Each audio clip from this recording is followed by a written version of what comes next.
नई टॉपिक हम लोगों की है आज क्या? इलेक्ट्रोनेगेटिविटी। इलेक्ट्रोनेगेटिविटी को अपन फ्रीक्वेंट यूज करते हैं इनऑर्गेनिक में भी और ऑर्गेनिक में भी, ठीक है। ये एक पीरियोडिक प्रॉपर्टी है जो बहुत सारे चीजों को प्रभावित करती है। सीखते हैं पहले, इसके एप्लीकेशन में चीजें आ जाएंगी कि किन किन चीजों को ये अफेक्ट करती है।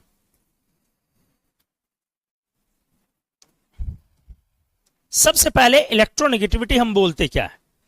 ये एटॉमिक साइज या आयोनाइजेशन एनर्जी या इलेक्ट्रॉन एफिनिटी या लैटिस एनर्जी या हाइड्रेशन एंथैल्पी, इन सब की तरह कोई मेजरमेंट नहीं है।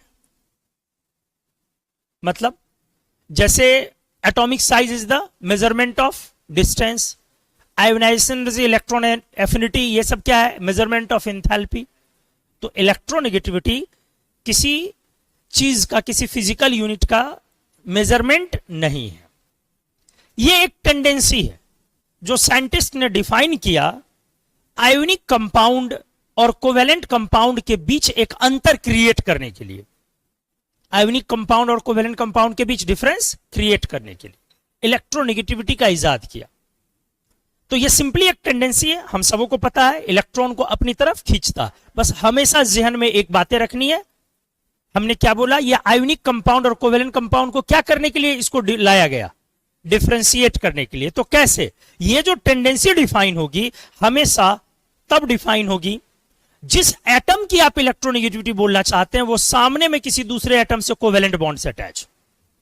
अगर वो आयोनिक बॉन्ड से अटैच है तो फिर आप वहां पर इलेक्ट्रोनेगेटिविटी परिभाषित नहीं करेंगे, ठीक है। चलिए, तो क्या लिख रहा हूं?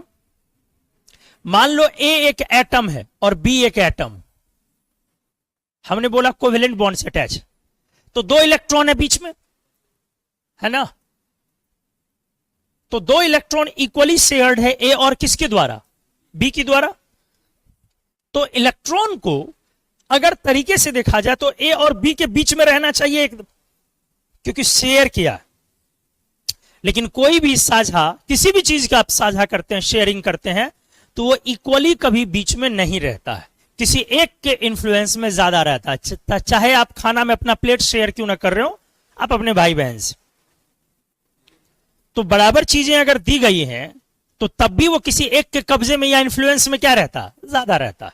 वो समझ में आता है हम लोगों को खाने के वक्त किसके कब्जे में ज्यादा है। डिपेंड्स कि हमसे बड़ा वाला बैठा हुआ कि हमसे छोटा वाला बैठा हुआ। हमेशा कोई भी शेयरिंग है, कुछ भी आप शेयर करेंगे, दो भाई बेड पे सोते हैं, एक स्पेस ज्यादा लेता है, तरीके से आधा आधा स्पेस है, एक पैर फैला के सोएगा, एक को बेचारे को सिकुड़ को सोना पड़ेगा। तो शेयरिंग जब भी होगी तो किसी एक का इंफ्लुएंस ज्यादा होगा। अब वो किस पर डिपेंड करता है? वो आगे पढ़ते हैं। तो यहां पर दो इलेक्ट्रॉन में नेगेटिव चार्ज, तो इस पर उसका ज्यादा प्रभाव होगा जिसका प्रोटॉन मतलब न्यूक्लियस करीब होगा। क्या जी? या जिसके पास प्रोटॉन ज्यादा होगा, यह भी लॉजिक हो सकता है। तो फिलहाल अगर मैं देखूं तो किसका न्यूक्लियस करीब है इसके, ए के या बी के? क्योंकि हमने इसीलिए गोल घेर दिया था कि ए की साइज क्या ली? छोटी, और बी की साइज क्या ली? तो बी की न्यूक्लियस वहां से क्या हो जाएगी और ए की न्यूक्लियस पास है, इसीलिए इसको अपनी तरफ खींच के रखने की टेंडेंसी किसके पास ज्यादा है? ए के पास। यही टेंडेंसी है इलेक्ट्रोनेगेटिविटी, जिसके कारण अब होगा क्या? ये इलेक्ट्रॉन ज्यादा समय के लिए किसकी तरफ रहेगा? ए की तरफ, और बी के पास कम देर के लिए। तो क्या यहां पर कोवेलेंट बॉन्ड का जो कैरेक्टर 100% था, क्या वो मेंटेन किया? नहीं किया। क्यों? इलेक्ट्रॉन ज्यादा देर के लिए घेर के कौन रखे हुए अपने पास, इसीलिए ए पर स्लाइट नेगेटिव और बी पर स्लाइट, इसको आप बोलोगे नेगेटिव डायपोल और इसको बोलोगे आप पॉजिटिव डायपोल। और यही जो इलेक्ट्रॉन के खींचने की टेंडेंसी रही, इसी को आप क्या बोलेंगे? Electron negativity. और यही जो इलेक्ट्रॉन को अपनी तरफ खींचने की टेंडेंसी रही, इसी को हमने क्या बोला? Electron negativity. तो हम ये बोलेंगे कि इलेक्ट्रोनेगेटिविटी En किसकी ज्यादा हो गई दोस्त? ए की या बी की? ए की ज्यादा है। किससे? बी से। मतलब सिंपली व्हाट इज इलेक्ट्रोनेगेटिविटी? ये एक टेंडेंसी है किसी एटम का बॉन्डेड इलेक्ट्रॉन डेंसिटी को अपनी तरफ खींचने का, लेकिन कब? जब वो एटम कोवेलेंट बॉन्ड से अटैच हो, किससे? किसी दूसरे एटम से। क्लियर है? Hence It is the tendency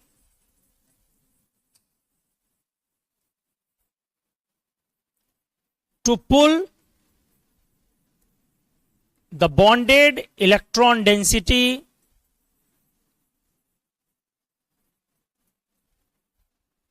towards itself by an atom. आप लोग को डेफिनेशन की जरूरत नहीं है, फिर भी लिख दे रहा हूं. By an atom when it is covalently attached with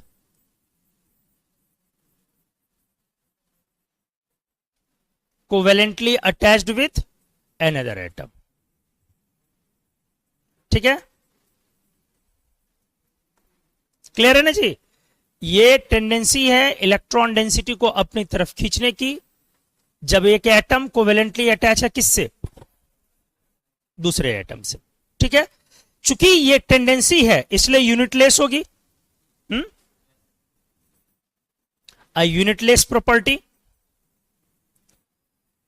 फिर भी इसका एक मॉडर्न यूनिट है, चाई से हम लोग बोलते हैं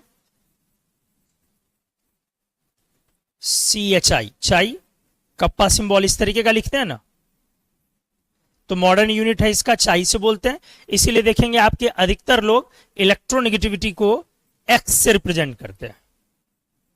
देखा होगा आप लोग ड्रॉपर में करते हैं ना, तो एक्चुअली ये एक्स नहीं है, ये है क्या, ये चाई है. इसलिए देखेंगे आप एक्स से एक्स भी लिख, आपने जब भी पढ़ा होगा, जिनसे भी पढ़ा होगा, वो एक्स टर्म यूज करते होंगे इलेक्ट्रोनेगेटिविटी के लिए, डेल्टा एक्स, तो एक्चुअली वो चाहिए. तो ये मॉडर्न यूनिट रखा गया, लेकिन आपसे पूछा जाएगा तो आप क्या बोलेंगे, इसका यूनिटलेस प्रॉपर्टी आपको यही बोलनी है. ठीक है, ये एक टेंडेंसी है सिंपली बॉन्डेड इलेक्ट्रॉन डेंसिटी को अपनी तरफ खींचने का. अब सबसे पहले इस टेंडेंसी के मेजरमेंट पर बात करते हैं. ठीक है, फिर फैक्टर्स पर बात करेंगे. चलो पहले फैक्टर पर ही बात कर लेते हैं. कौन कौन सी चीजें इस टेंडेंसी को प्रभावित करेंगे इलेक्ट्रॉन को अपनी तरफ खींचने की. सबसे पहली चीज तो साइज तो दिख ही रही है. साइज छोटी होने से न्यूक्लियस के पास होगी बॉन्डेड इलेक्ट्रॉन डेंसिटी. ठीक है, दूसरा चार्ज ज्यादा होना चाहिए. अच्छा, चार्ज किसकी ज्यादा होनी चाहिए, कटायन की. तो यदि कटायन हो गया तो आयोनिक कंपाउंड हो गया ना. यही तो मैं इंतजार कर रहा था कि कोई फेंके, तो उसे आप बोले ऑक्सीडेशन स्टेट. चार्ज ना बोले, क्या बोले, ऑक्सीडेशन स्टेट. ये चीज मैंने पहले क्लियर कर दिया. ये एक एटम की टेंडेंसी तब है ये जब दूसरे एटम से कोवेलेंटली अटैच. तो एक बात तो बहुत क्लियर बोलनी पड़ेगी, ये आइसोलेटेड एटम के लिए डिफाइंड है या नहीं है, नहीं है ना. तो ये तो पहले आपको बोलनी पड़ेगी. Not defined for isolated atoms. Clear हो गया ना जी. ये उसके लिए तो डिफाइन है ही नहीं. तो आइए अब यहां पे मैं लिख रहा हूं फैक्टर्स अफेक्टिंग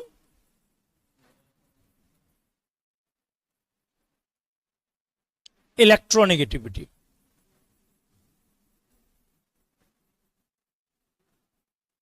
EN लिखा ना शॉर्ट में, N नीचे लिखते हैं. ठीक है, तो सबसे पहला फैक्टर हमने लिखा, चलो साइज. साइज छोटी होने से EN ज्यादा या बड़ी होने से, छोटी होने से. यह भी हमने कर लिया. तो इलेक्ट्रोनेगेटिविटी इनवर्सली प्रोपोर्शनल किसकी हो गई, साइज. अच्छा, साइज पीरियोडिक टेबल में किधर छोटी है, right and up, right and. इसीलिए इस डायरेक्शन में इलेक्ट्रोनेगेटिविटी क्या हो जाएगी, बढ़ जाएगी. राइट और किधर जाने पे बढ़ेगी, अप जाने पे बढ़ गई इलेक्ट्रोनेगेटिविटी. ठीक है, second factor Z effective, effective nuclear charge. बोलो, तो इसके लिए इलेक्ट्रोनेगेटिविटी क्या हो गया आपका, डायरेक्टली कि इनवर्सली, डायरेक्टली ना. ठीक है, हमने बोला हमेशा किसी भी चीज का पीरियोडिक ट्रेंड जो बनता है वो किसके अकॉर्डिंग बनता है, साइज के अकॉर्डिंग ना. बोलो, चाहे आपने देखा कि इलेक्ट्रॉन एफिनिटी हो, चाहे आपने देखा, क्या बोल रहा हूं अच्छे सुनो, फैक्टर्स बहुत सारे अफेक्ट करते हैं, लेकिन पीरियोडिक ट्रेंड एक शुरू से ही ट्रेंड बनी हुई है कि ये किसके रिस्पेक्ट में सबसे ज्यादा रेगुलर आती है, साइज के रिस्पेक्ट में. इसीलिए हम और सबसे सिंपल भी है साइज को कंपेयर करना, क्योंकि अगर स्टूडेंट के, देखो साइंटिस्ट के नजरिए से तो कोई ट्रेंड होता नहीं है, साइंटिस्ट के नजरिए से क्या होती है चीजें, हर एक एलिमेंट की अपनी वैल्यू, हर एक एलिमेंट की अपनी वैल्यू, दूसरे से कंपेयर करना है साइंटिस्ट को तो वो उसी से कंपेयर करेगा, ना कि वो ट्रेंड से कंपेयर करेगा कि राइट क्या हो रहा था, अरे भाई लेफ्ट क्या हो रहा था। साइंटिफिक लेवल पर जाओगे आप भी, कल को रिसर्च पे बैठोगे तो यही करोगे ना जी।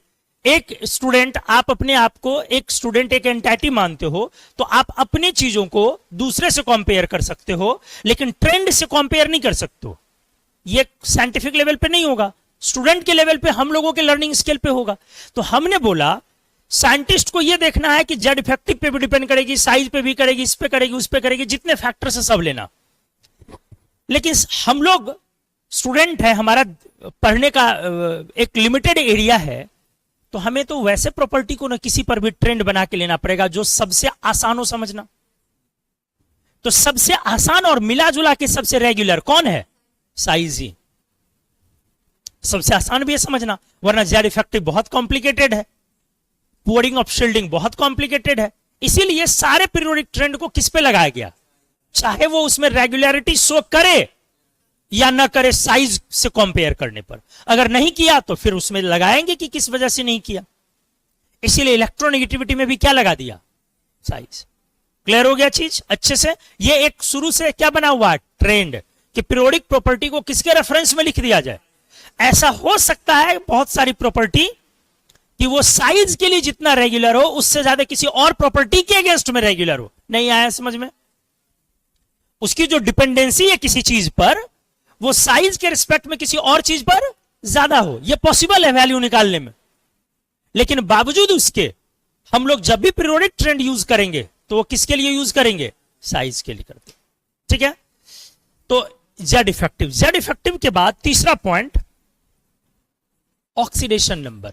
क्या लेते हैं आप, क्या अगर ऑक्सीडेशन नंबर बढ़े, मतलब पॉजिटिव में बढ़े, बढ़ने का मतलब है पॉजिटिव में बढ़ना, तो उस समय में हमारा जेड इफेक्टिव भी क्या होगा, बढ़ेगा। अगर मेरा पॉजिटिव ऑक्सीडेशन नंबर, बॉन्ड तो कोवेलेंट है अभी भी कि बॉन्ड आयोनिक हो गई है, इसलिए हमने बोला चार्ज नहीं लिखना है, क्या लिखना है, ऑक्सीडेशन नंबर। तो अगर ऑक्सीडेशन नंबर बढ़ती है तो इसके कारण दो इंपैक्ट आएंगे। एक इंपैक्ट साइज भी घटेगा दोस्त, और दूसरा इंपैक्ट जेड इफेक्टिव भी बढ़ेगा। बोलो, और इसके घटने और इसके बढ़ने से इलेक्ट्रोनेगेटिविटी क्या होगी। इसका मतलब है कि ऑक्सीडेशन नंबर बढ़ने से इलेक्ट्रोनेगेटिविटी में जितना बदलाव आएगा, क्या इन दोनों की वजह से उतना चेंज आएगा। आइसोलेटेड अगर हम लेके देखें, अलग अलग लेके देखें, नहीं। तो ये वाला आप क्या बोलोगे, इस तरह से इलेक्ट्रोनेगेटिविटी डायरेक्टली प्रोपोर्शनल हुआ पॉजिटिव ऑक्सीडेशन नंबर के, एंड इंक्रीजेज, ईएन लिख दे रहा हूं, ईएन इंक्रीजेज लार्जली। क्या यह आया समझ में, with increasing oxidation number values. बोलो कोई दिक्कत है तो देख लेंगे, हम लोग देख लेंगे, उतना टेंशन नहीं लेना। आइए देखिए, एक साइंटिस्ट है, एक स्केल है साइंटिस्ट लोगों का, ऑलरेड रॉको स्केल बोलते हैं आप, ऑलरेड रॉको स्केल। ध्यान से देख ले, ये आपके एनसीईआरटी में नहीं है, लेकिन आप असाइनमेंट वगैरह लोगों का बनाएंगे तो आपको इस पे क्वेश्चन रहता है। ठीक है, ऑलरेड रॉको स्केल इलेक्ट्रोनेगेटिविटी की वैल्यू निकालने के लिए है, और इन्होंने एक फॉर्मूला दिया है 0.744 plus 0.359 Z effective by R square. 0.744 plus 0.359 Z effective by R square. Actually basic formula वो वाला है भी नहीं, यही वाला है, सिर्फ ये वाला पार्ट है, लेकिन अभी आप जानिए, ज्यादा नहीं जानना आपको कि वो क्यों ऐड किया गया। अब इस फॉर्मूले को देख के आपको एक बात समझ में आ सकती है कि पॉजिटिव ऑक्सीडेशन नंबर बढ़ने से इलेक्ट्रोनेगेटिविटी पर, अरे thank you, positive oxidation number बढ़ने से इलेक्ट्रोनेगेटिविटी पर कितना ज्यादा का फर्क आएगा। अगर पॉजिटिव ऑक्सीडेशन नंबर बढ़ा तो न्यूमेरेटर जेड इफेक्टिव भी बढ़ेगा, बोलो घटेगा। पॉजिटिव ऑक्सीडेशन नंबर बढ़ नहीं, जेड इफेक्टिव बढ़ेगा, बढ़ेगा ना, ठीक है। और साइज घटेगी, साइज जब घटेगी तो उसका फिर स्क्वायर है, इसलिए ये वैल्यू बहुत तेजी से। तो यही समझाने के लिए कि जेड इफेक्टिव ऑक्सीडेशन नंबर का सबसे बड़ा इंपैक्ट होता है किस पर, इलेक्ट्रोनेगेटिविटी पे। क्लियर हो गया? ये समझाने के लिए मैंने ये इक्वेशन बताया आपको, बाकी ये जानना इक्वेशन जरूरी नहीं, ठीक है। असाइनमेंट में देखोगे लोग भर भर के क्वेश्चन डाले रहते हैं, जेड इफेक्टिव की वैल्यू नहीं देगा आपको, साइज की वैल्यू दे देगा और बोलेगा कि find electronegativity of this element, ठीक है। तो ये हमारे सिलेबस में पढ़ना नहीं है, ऐसी चीजें प्रैक्टिस करके कुछ नहीं होगा।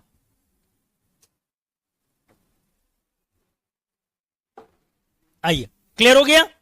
अगले फैक्टर पे आते हैं, चौथी कौन सी,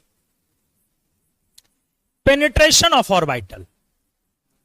चूंकि कोवेलेंट बॉन्ड आप बना रहे हैं, पेनिट्रेशन ऑफ ऑर्बिटल, ध्यान से, आपका बॉन्ड जिस ऑर्बिटल से बन रहा है वो न्यूक्लियस के कितना करीब है, क्या इस पर इलेक्ट्रोनेगेटिविटी डिपेंड करेगी या नहीं?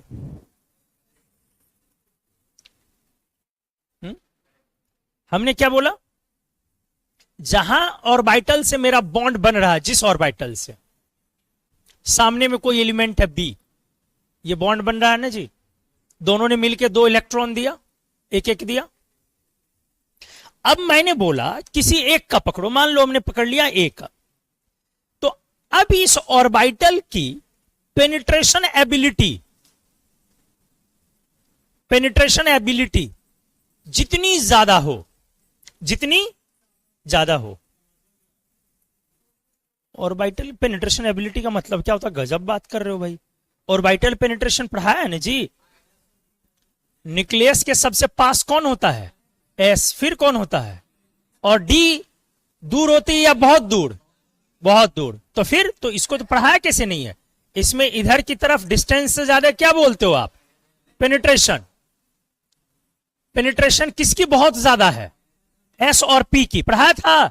एस और पी को मैंने बार बार बोला है कि कम ही यूज करो, लार्जली पेनिट्रेटेड या हाईली पेनिट्रेटेड ऑर्बिटल्स इनको बोला करो। एस और पी बहुत ज्यादा पेनिट्रेटेड ऑर्बिटल्स हैं, एस तो सबसे ज्यादा, और डी और एफ के लिए बोला मैंने पेनिट्रेशन वर्ड यूज करने से ज्यादा अच्छा बोलना है, ये दूर है, तो इसके लिए मैंने क्या बोला था यूज करने? Largely distant. डी और एफ काफी दूर है और एस और पी बहुत पास है, बहुत क्लोज है। तो पेनिट्रेशन एबिलिटी जितनी ज्यादा होगी, अब मान लो यही ऑर्बिटल एस की है तो छोटी होगी साइज में, और यही ऑर्बिटल अगर डी की है तो साइज में काफी क्या होगी? बड़ी होगी। यहां से समझ में आ रही है चीजें? तो इसका मतलब पेनिट्रेशन एबिलिटी अगर ज्यादा है तो अपने आप इलेक्ट्रॉन खींचने की टेंडेंसी इसकी क्या हो जाएगी? ज्यादा हो जाएगी। सिंपल है। तो इलेक्ट्रोनेगेटिविटी इसकी वजह से आप क्या बोलेंगे लोग? ज्यादा हो गई। क्या आया समझ में? तो क्या पॉइंट बना इस तरह से? पेनिट्रेशन के इलेक्ट्रोनेगेटिविटी डायरेक्टली प्रोपोर्शनल।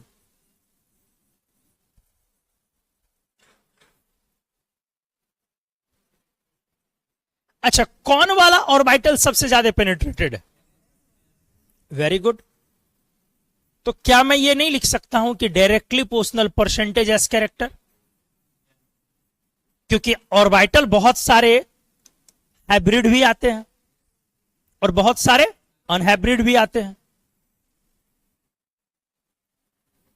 तो अगर हाइब्रिड आ गए तो उस केस में फिर हमें कौन सा ऑर्बिटल कैरेक्टर देखना है? एस। एस की कैरेक्टर जितनी क्या हो?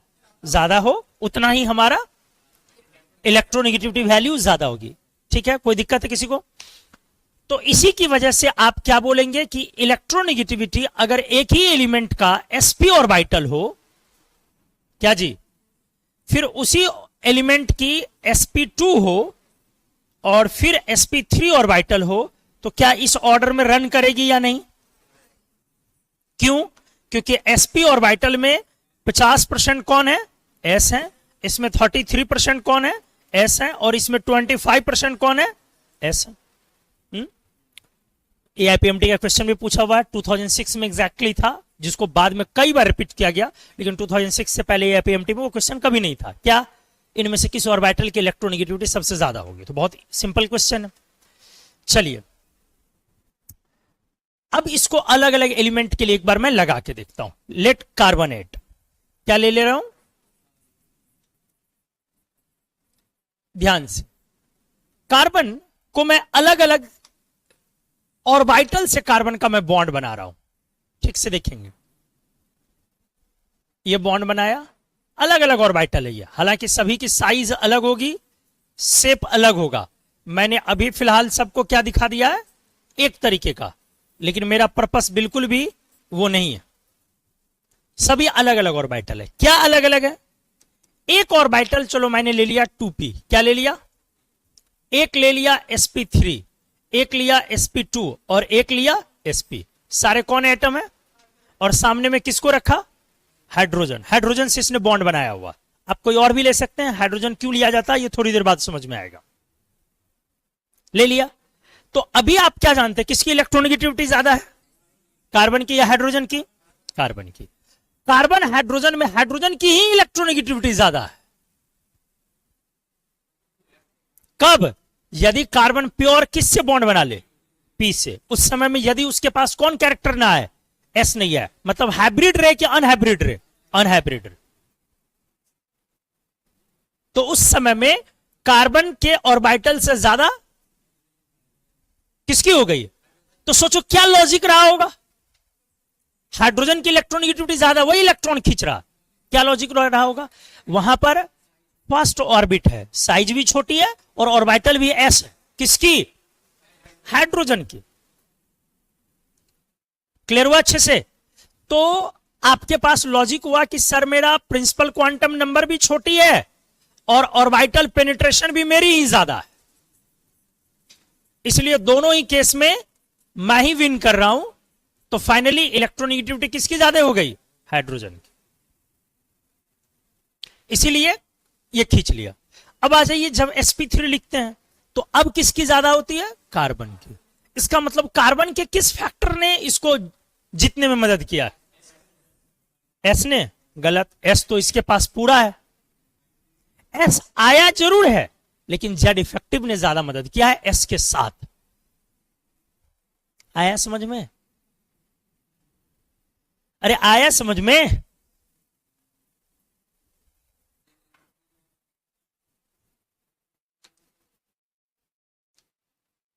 सोचो मैंने जो बोला, फिर से दिमाग लगाओ। मैंने क्या बोला? ये सब क्वेश्चन आने का नहीं है, ये सब थोड़ा अपने आईक्यू को चेक करने की चीज है। मैंने बोला कि अगर उसमें हाइड्रोजन ज्यादा इलेक्ट्रोनेगेटिव है तो कौन फैक्टर लगा? तो एच के फेवर में लगाओगे ना, तो देखोगे कि एच की कौन कौन चीजें ज्यादा है। तो पहली चीज एच की क्या है? साइज। साइज क्या है एच की? छोटी, प्रिंसिपल क्वांटम नंबर की वजह से। पहला ऑर्बिट है ना। दूसरा क्या है इसके पास? एस। उसके पास तो एस है भी नहीं, बोलो। और जेड इफेक्टिव अगर लगाओ तो जेड इफेक्टिव कार्बन की ज्यादा होती है। Z effective always directly proportional किसके? जेड। तो जेड इफेक्टिव तो कार्बन की ज्यादा होती है। तो मैं यहां जेड इफेक्टिव का नाम लूं या ना लूं? नहीं लूंगा। क्यों? वो उसको फेवर कर रहा। तो मेरा हाइड्रोजन क्यों ज्यादा इलेक्ट्रोनेगेटिव है कार्बन से? तो प्रिंसिपल क्वांटम नंबर कम होने की वजह से और ऑर्बिटल पेनिट्रेशन ज्यादा होने की वजह से। अब मैंने बोला sp3 लेने पर हाइड्रोजन से ज्यादा इलेक्ट्रोनेगेटिव कार्बन। तो अब आप कार्बन के फेवर में देखेंगे ना, तो क्या अब आप प्रिंसिपल क्वांटम नंबर बोल पाएंगे? क्यों नहीं बोल पाएंगे? क्योंकि भैया वो तो इसकी छोटी है। अब क्या आप पेनिट्रेशन बोलेंगे या नहीं बोलेंगे? पेनिट्रेशन में अभी भी 100% एस है, इसलिए मैंने बोला आप गलत बोले थे। वो जेड इफेक्टिव के कारण है। तो आंसर पता रहेगा तभी तो। मैंने तो कितनी बार बोला इनऑर्गेनिक में पहले मैजिक तब लॉजिक।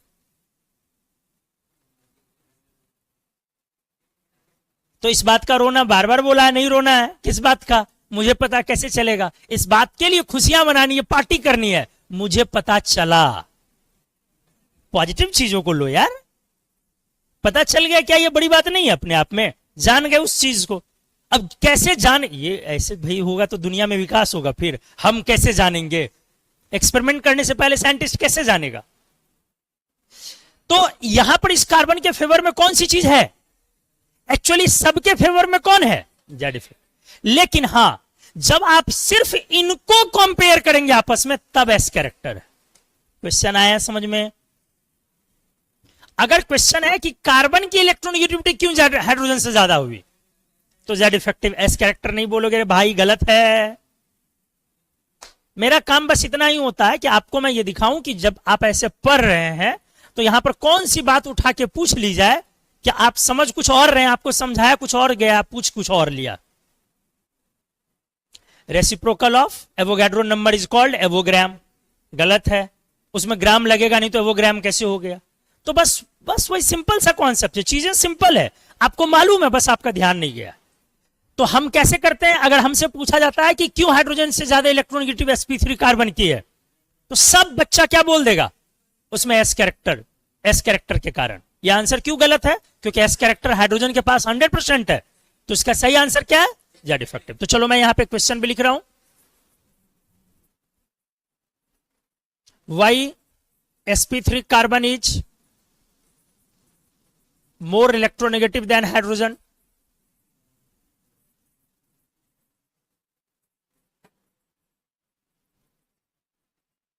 इसका क्या आंसर गलत है? Due to S character of sp3 orbital. क्या क्लियर हो गया अच्छे से? इसका सही आंसर क्या हो गया? Due to Z effective of carbonate. चलो गुड। अब जब इनका कंपेयर करेंगे तब लगेगा।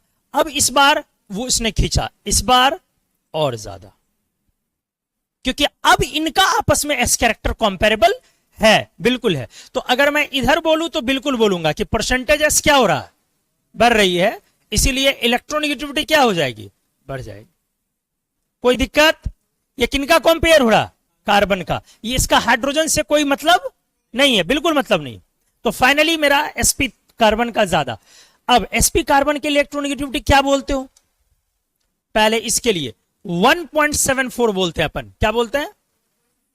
इसके लिए 2.48, जिसको आप 2.5 यूज कर लेते हैं। इसके लिए 2.75 और इसके लिए 3.25। ठीक है, ये हमारे इलेक्ट्रोनेगेटिविटी की वैल्यू हो गई। तो पहले वाले एग्जांपल में हाइड्रोजन पे डेल्टा माइनस आएगा जी, लेकिन बाकियों पे क्या आएगा? Delta 1 plus, delta 2 plus, delta 3 plus. तीनों पॉजिटिव चार्ज को अगर मैं कंपेयर करूं तो किसकी मैग्नीट्यूड ज्यादा होगी? डेल्टा 1 प्लस, डेल्टा 2 प्लस या डेल्टा 3 प्लस की? क्या आया समझ में? हुआ ना? सेम है तो आप रहने दीजिए, कोई दिक्कत। ठीक है, तो इलेक्ट्रोनेगेटिविटी डायरेक्टली प्रोपोर्शनल। क्या आपको दिखा sp कार्बन की इलेक्ट्रोनेगेटिविटी अच्छी खासी है?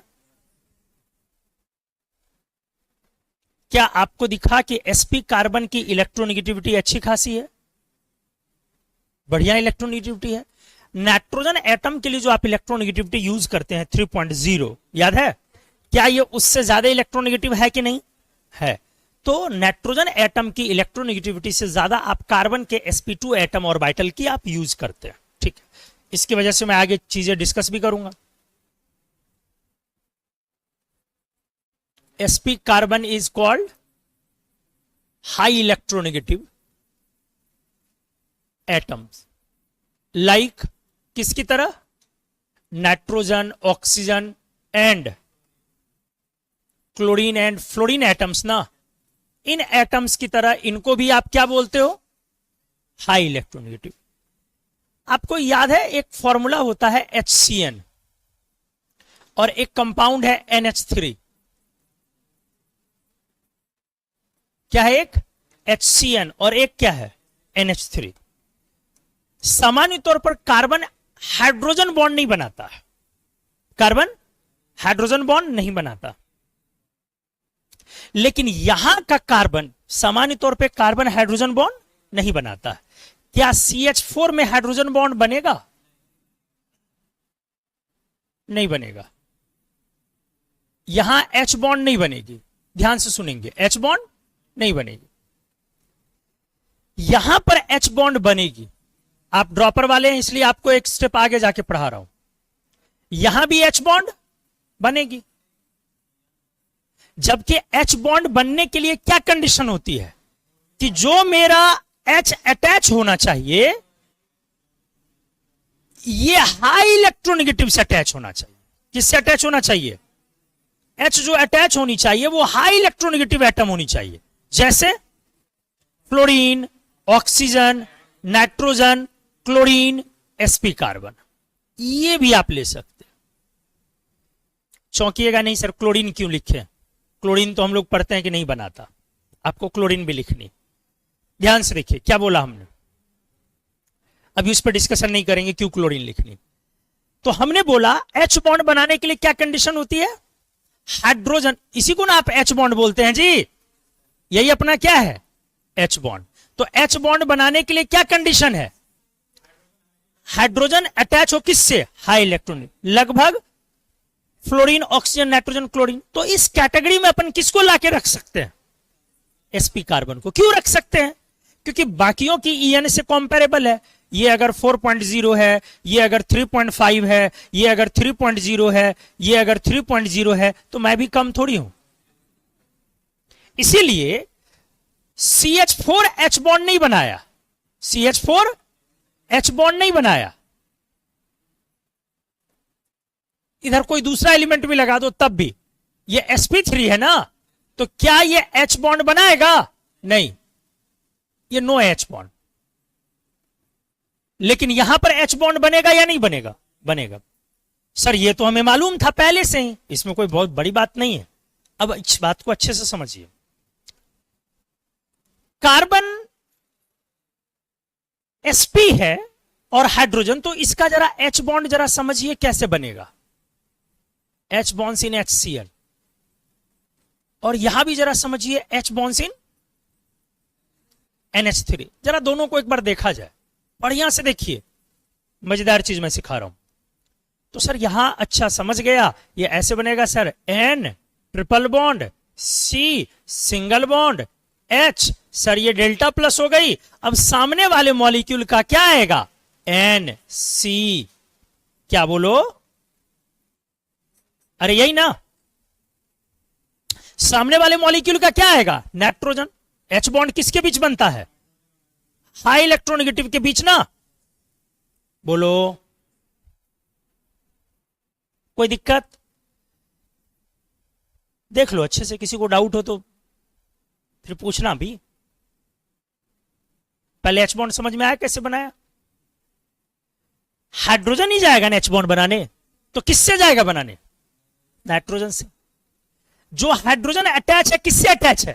कार्बन से। अब यहां पे कौन जाएगा बनाने? फिर से हाइड्रोजन। लेकिन किसकी हाइड्रोजन? नाइट्रोजन से अटैच्ड। बोलो, बोलो ना। और सामने में क्या है? फिर नाइट्रोजन। कौन है? Delta plus. अच्छे से देख लो, पहले क्लियर हो गया दोनों का H बॉन्ड सही है।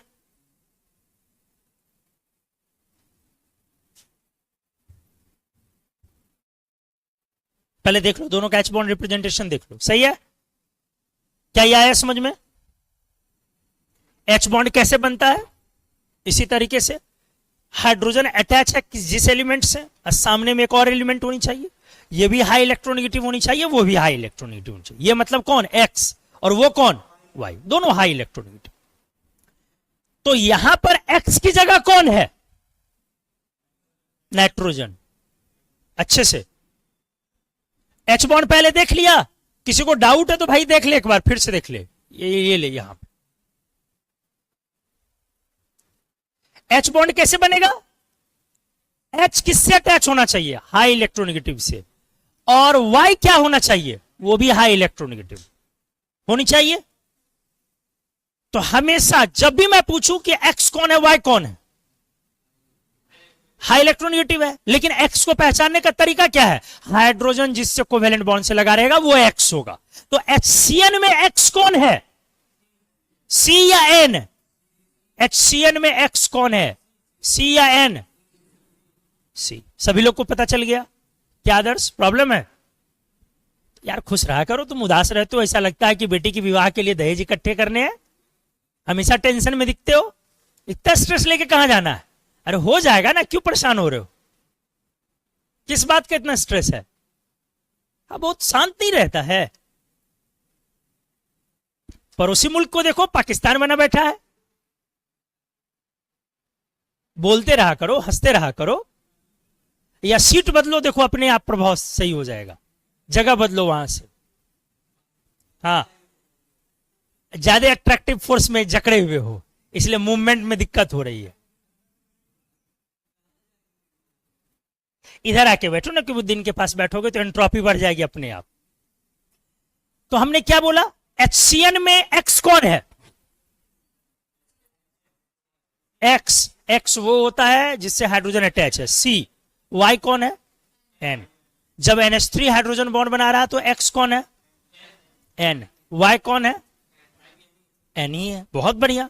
चलो और एक चीज सिखाता हूं। एक्स और वाई में अगर मजबूरी नहीं है तो एक्स ज्यादा इलेक्ट्रोनेगेटिव होगी वाई से।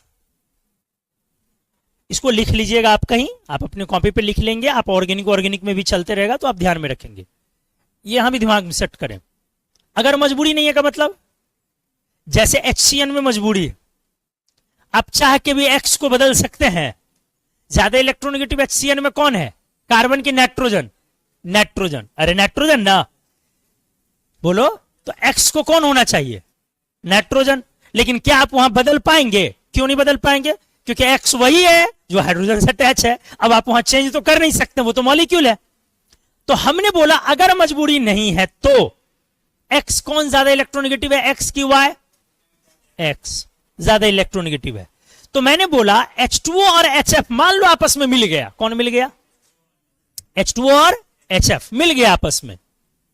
तो जो बीच में H बॉन्ड बनेगा उसमें H किसका वाला आएगा, F वाला आएगा। पता चल गया? H किसका वाला आएगा, F वाला। समझ में आया? यही मैं समझा रहा था। पॉसिबिलिटी दोनों स्ट्रक्चर का है, बना के देखोगे तो पता चल जाएगा। मैं अभी कर भी दे रहा हूं। लेकिन कौन ज्यादा इलेक्ट्रोनेगेटिव हो तो बेहतर है, एक्स। हाँ, जहां मजबूरी है वहां तो कोई पॉइंट ही नहीं है। तो चलो आ जाओ, देखो मैं कर रहा हूं ध्यान से। इलेक्ट्रोनेगेटिविटी क्या बोला मैंने, क्या होनी चाहिए?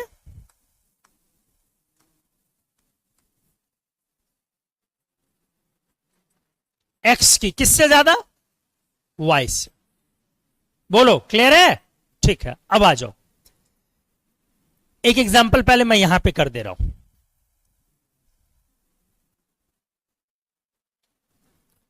H2O HF, H bond representation मान लो करनी। H बॉन्ड की क्या दिखानी है, रिप्रेजेंटेशन। किसके किसके बीच, H2O और HF। ड्रॉपर में इसलिए खेल रहे हैं। तो पहला हमने दिखाया कि भाई ऐसे बनाते हैं, OHH, सर ये खींच लिया delta plus, sir FH delta minus. Clear हो गया? दूसरा सर ये बनाता हूं, FH OHH, ये सर खींच लिया डेल्टा प्लस, और ये वाली सर इस तरह से डेल्टा माइनस। क्या समझ में आया अब मैं क्या कहना चाह रहा था? तो जल्दबाजी में जो आप H बॉन्ड कुछ भी बना देते हैं, दोनों में से कौन सही है कौन गलत है? पहली वाली गलत है, दूसरी वाली सही है। क्यों? इसमें X कौन है, O, और Y कौन है, F।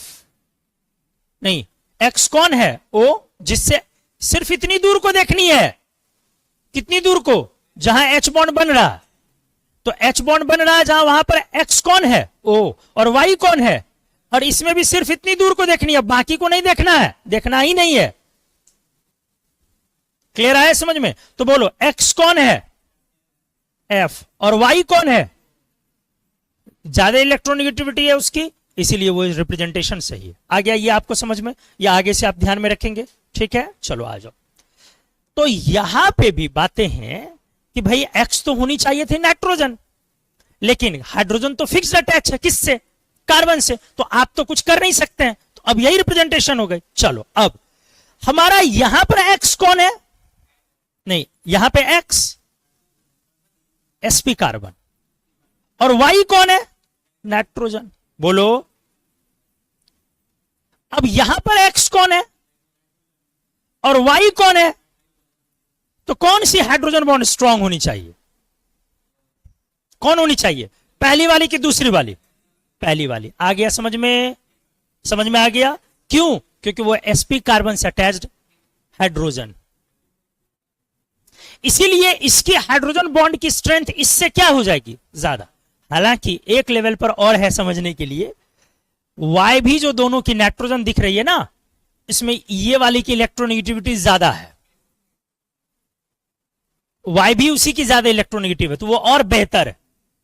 एक तो X पे ही कंपेयर हो गया, फिर भी अगर Y को भी देखूं तो कैसे, यहां की जो Y है वो कौन सी नाइट्रोजन है, sp नाइट्रोजन है, और यहां की जो Y है वो कौन सी नाइट्रोजन है, sp3 नाइट्रोजन है। इसलिए H बॉन्ड किसकी स्ट्रांग होगी, sp वाले की, ये वाली की। H बॉन्ड में स्ट्रेंथ में थोड़ा फर्क आएगा कि अच्छा खासा आएगा, क्या समझ में आया।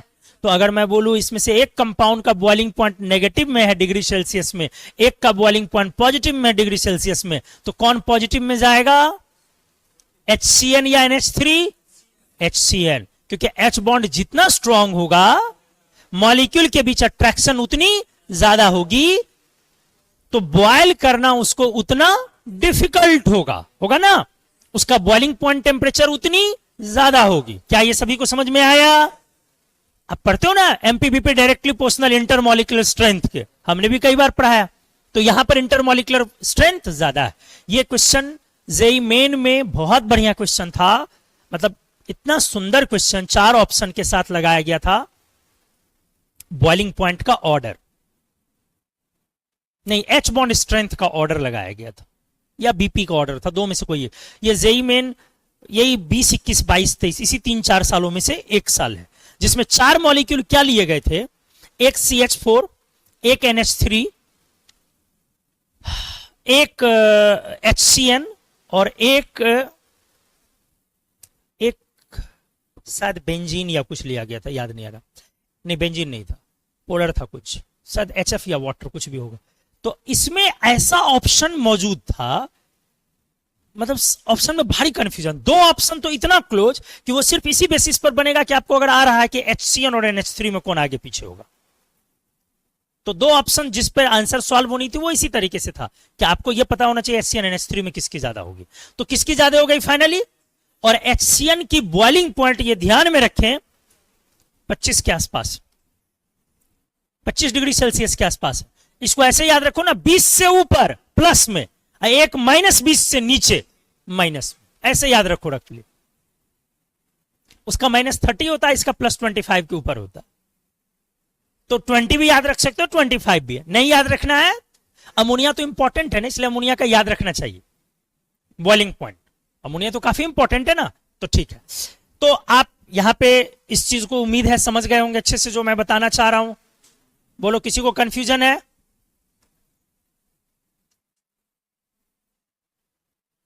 H बॉन्ड स्ट्रेंथ भी बढ़ गई,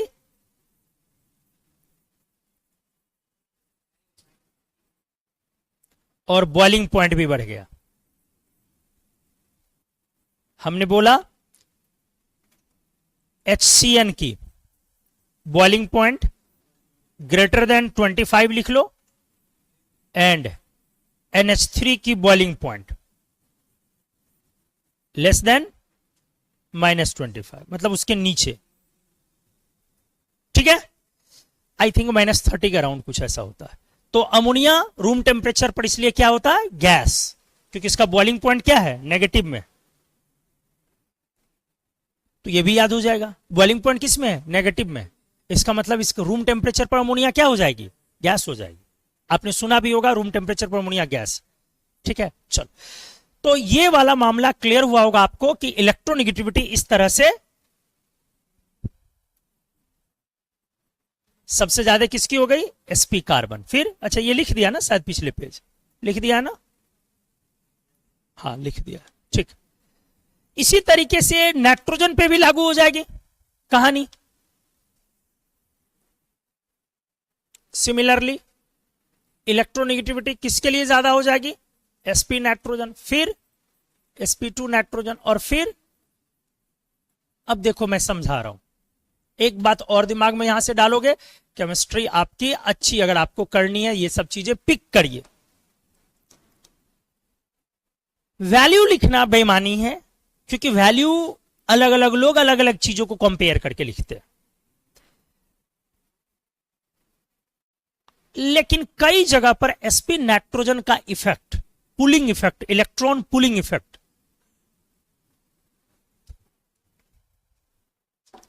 फ्लोरीन से भी ज्यादा होती है। कई जगह पर sp नाइट्रोजन की पुलिंग इफेक्ट कई जगह पर डिपेंड्स प्रॉपर्टी पे। फिर बोला मैंने पहले मैजिक तब लॉजिक। किसी एग्जाम्पल में हो भी सकता है, किसी में नहीं भी हो सकता, वो डिपेंड करेगा एग्जाम्पल टू किस चीज को कंपेयर कर रहे हैं उस पे। लेकिन हमने आपको इलस्ट्रेशन दिया कि सावधान रहना है, कभी रोना नहीं है इस बात के लिए कि अगर कहीं पर कोई चीज इलेक्ट्रोनेगेटिविटी पर डिपेंड कर रही हो, और उस कोई प्रॉपर्टी किस पर डिपेंड कर रही है, अगर इलेक्ट्रोनेगेटिविटी पर, उस वक्त वो प्रॉपर्टी उस वाले एग्जाम्पल की ज्यादा है जिसके पास कौन है? sp नाइट्रोजन, और दूसरे के पास कौन है? फ्लोरीन। तो रोना नहीं है उस वक्त अगर ज्यादा हो गया वो प्रॉपर्टी किसका? sp नाइट्रोजन का। तो हमने बोला ये प्रॉपर्टी टू प्रॉपर्टी क्या करेगा? डिपेंड करेगा।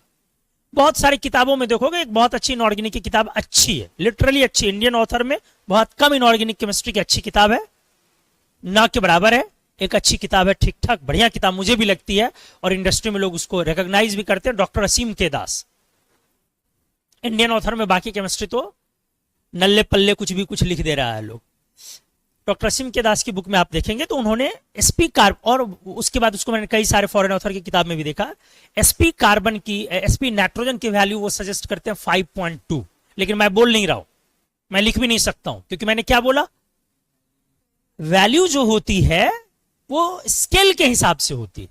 अभी आपने ऑलरेडी रॉ स्केल देखा, उसके हिसाब से वैल्यू कुछ और हो जाएगी, पॉलिंग के हिसाब से कुछ और हो जाएगी। वैल्यू डिपेंड करता है पैरामीटर पे, और sp कार्बन किससे लगा है इस पर भी डिपेंड करेंगी चीजें। तो इसलिए वैल्यू पे आपको नहीं जानी है, बस एक इंफॉर्मेशन दिमाग में क्या रखनी है, हाँ, can overcome, sorry, effect of sp nitrogen में ओवरकम दैट ऑफ किसका जी? फ्लोरीन। क्या आया समझ में? इसलिए मैंने लिखा में। हो सकता है कि sp नाइट्रोजन के इफेक्ट क्या कर दे, ओवरकम कर दे किसको?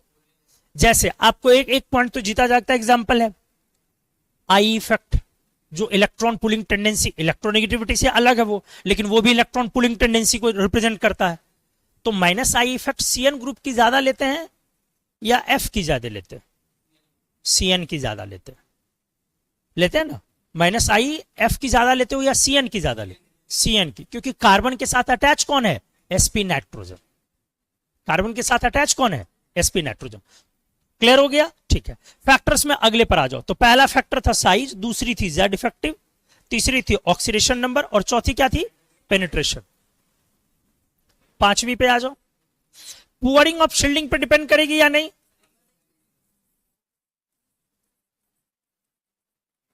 क्या बताओ, क्या डिपेंड करेगा? ज्यादा होगा अचानक शील्डिंग पुअर होने से कि कम? ज्यादा ना। N-1 D10 और N-2 F14 के डायरेक्टली प्रोपोर्शनल होगी। बोलो अब पुअरिंग ऑफ शील्डिंग किस ब्लॉक में सबसे ज्यादा दिखेगी आपको? S में कि P में कि D में? D ब्लॉक, क्योंकि वहीं पर यह बीमारी क्रिएट होती है, हमने आपको पढ़ा दिया। सबसे ज्यादा पुअरिंग ऑफ शील्डिंग D ब्लॉक। उसके बाद किस ब्लॉक पर इसका असर होता है? P पर। P के शुरुआत वाले ग्रुप पर कि बाद वाले ग्रुप पर? शुरुआत। बाद वाले पे क्यों नहीं? क्योंकि धीरे धीरे ऊपर से P इलेक्ट्रॉन्स आने लगते हैं तो लेयर्स आने लगते हैं, ये कहानी है। और सबसे पुअर इसका इफेक्ट होता है S पर। तो पुअरिंग ऑफ शील्डिंग डी ब्लॉक के लिए मैं ज्यादा इसको इंपैक्टफुल अगर यूज करूं तो डी ब्लॉक में क्या कहानी है, नीचे जाने पर साइज उतना नहीं बढ़ता है या चेंज करता है जितनी ज्यादा पुअरिंग ऑफ, अगर आपने ट्रांजिशन मेटल ग्रुप लिया है तो नीचे जाने पर पुअरिंग ऑफ शील्डिंग क्या हो रही है, बढ़ जाएगी ना जी। इसका मतलब क्या है दोस्त, नीचे जाने पर इलेक्ट्रोनेगेटिविटी बढ़ जाएगी। क्या ये ट्रेंड के हिसाब से है या एबनॉर्मल है, एबनॉर्मल है।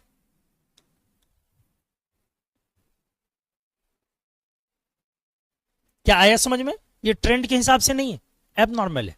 मतलब क्या हुआ सर, मतलब ये हुआ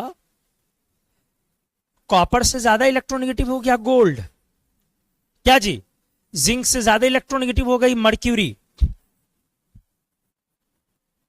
नीचे इलेक्ट्रोनेगेटिविटी क्या हो रही है, बढ़ रही है।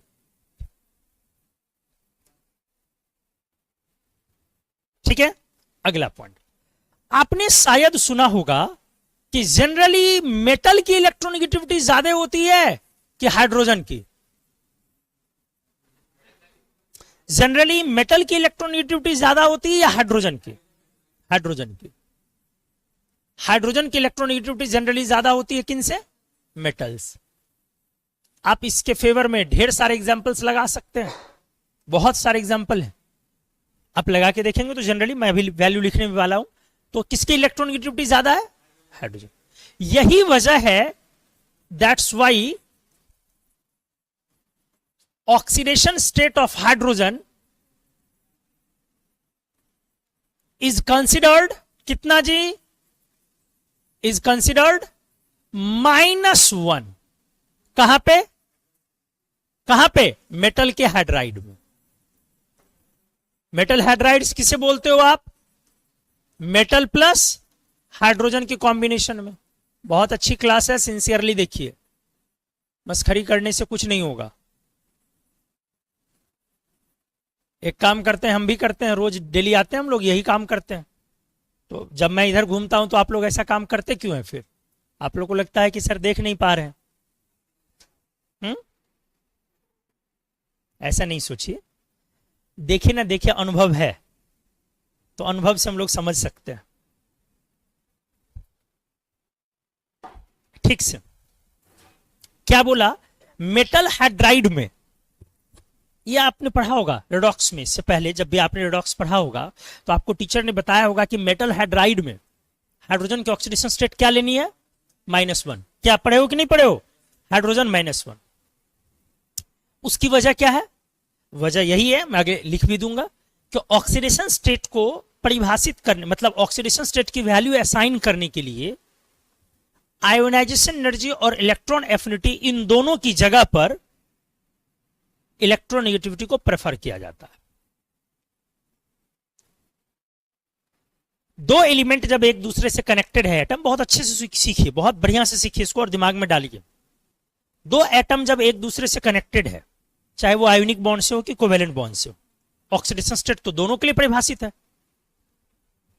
इलेक्ट्रोनेगेटिविटी ना आयोनिक कोवेलेंट के लिए डिफाइंड है, अरे बोलना भाई, ऑक्सीडेशन स्टेट तो दोनों के लिए ना डिफाइंड है, आयोनिक कंपाउंड में भी निकलेगा और कोवेलेंट में भी निकलेगा। तो ऑक्सीडेशन स्टेट पॉजिटिव उसकी होनी चाहिए जो आराम से इलेक्ट्रॉन छोड़े, और नेगेटिव उसकी होनी चाहिए जो आराम से गेन करे। आराम से वो छोड़ेगा जिसकी आयोनाइजेशन कम है, और आराम से वो गेन करेगा जिसकी एफिनिटी ज्यादा है। तो रेदर देन आयोनाइजेशन और एफिनिटी के ऑक्सीडेशन स्टेट के चार्ज को असाइन करने के लिए एक दूसरा टूल क्या लिया गया, इलेक्ट्रोनेगेटिविटी। क्यों, तो आगे आप वो भी पढ़ेंगे, because electronegativity is the combined effect of ionisation energy and electron affinity. उसमें दोनों के गुण मौजूद है, उसमें दोनों के गुण मौजूद है। क्या आया समझ में मैंने क्या बोला आपको, उसमें दोनों के गुण मौजूद है, इसीलिए इलेक्ट्रोनेगेटिविटी को लिया गया, क्या डिफाइन करने के लिए, ऑक्सीडेशन स्टेट। तो अब मैंने बोला कि मेटल हाइड्राइड में यदि ऑक्सीडेशन स्टेट मेटल और हाइड्रोजन की लिखनी है तो यह नहीं देखना है कि किसकी आयोनाइजेशन एनर्जी कम है और किसकी आयोनाइजेशन एनर्जी ज्यादा है, जिसकी कम है वही लूज करेगा, ऐसा कुछ नहीं है। अब क्या देखनी है, किसकी इलेक्ट्रोनेगेटिविटी ज्यादा है। तो इलेक्ट्रोनेगेटिविटी सामान्य तौर पर किसकी ज्यादा है, हाइड्रोजन की। किसके रिस्पेक्ट में, मेटल के रिस्पेक्ट में। इसीलिए मेटल हाइड्राइड का जब भी कॉम्बिनेशन आता है तो हम आंख बंद करके किसकी ऑक्सीडेशन स्टेट -1 ले लेते हैं, हाइड्रोजन की, क्योंकि उसकी इलेक्ट्रोनेगेटिविटी क्या है। अब तो याद हो गया होगा, पहले क्लियर हो गया, बोलो नहीं ना कोई दिक्कत है, ठीक है। तो that's why oxidation state of hydrogen is considered -1 in metal hydrides, ठीक है, मेटल हाइड्रोजन को। बट अगर मान लो मैं ट्रांजिशन मेटल को लेता हूं, जैसे iron, ruthenium, osmium, cobalt, rhodium, iridium, nickel, palladium, platinum, copper, silver, gold, मैंने ले लिया, ठीक है।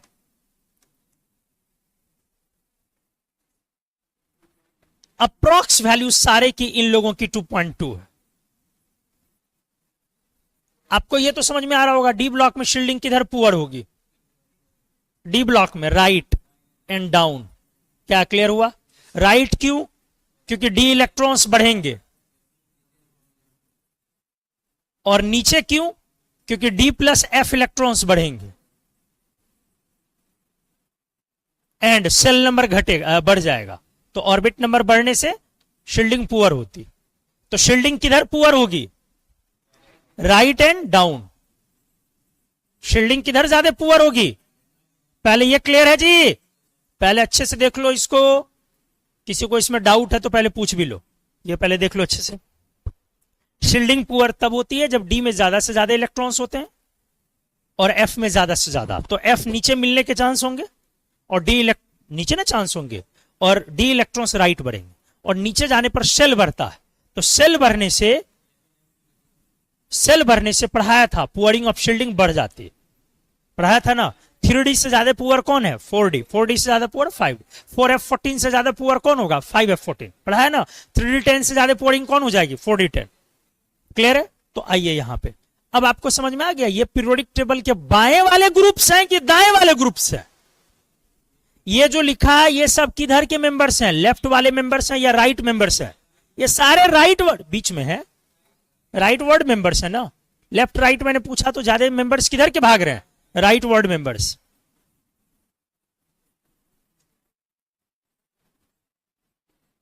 तो पुअरिंग ऑफ शील्डिंग बढ़ गई, और नीचे तो और पुअर है।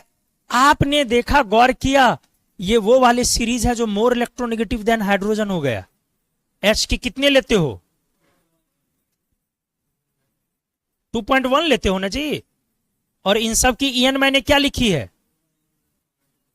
2.2, ठीक है।